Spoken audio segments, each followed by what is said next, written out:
So this is the BI1 and it's just had a small little change to it. If you haven't come across it before, I'm going to count you lucky because it's one of the most annoying and overpowered, well, it was one of the most annoying and overpowered vehicles in the game. We've had some crates recently, so the price has gone down and it's currently going for $400. But when this thing becomes scarce, it's gone for as high as 700 Gaijin. And it's literally unflyable. So what's happened is behind the scenes, this plane used to have 1,100 kilograms of force being output by the engine. And it now has 112.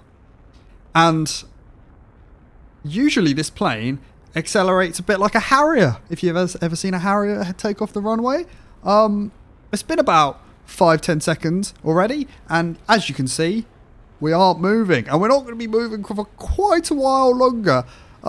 This plane, I believe, is now effectively the slowest aircraft in the game. There you go. We've just started moving. You can see it just about if you look closely. What's going to happen is over the next 2 minutes, we're going to get up to just under average motorway speeds for your car. So if you've been in a car recently, you're gonna understand how fast this aircraft is going.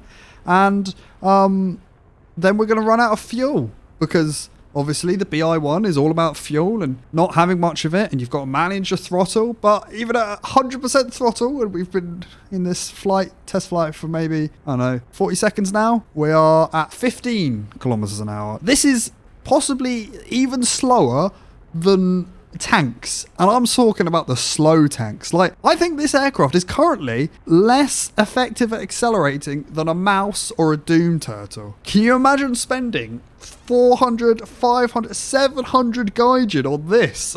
It's gotta be a bug, but it's hilarious because this plane is just blatantly overpowered at 6.7.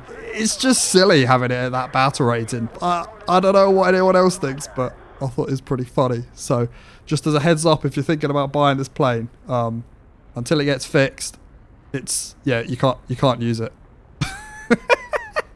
I was just about to upload the video, but I just heard back and this has actually been fixed. It just hasn't made it to the live server just yet. So whenever that comes out in the next couple of days, it will be fixed.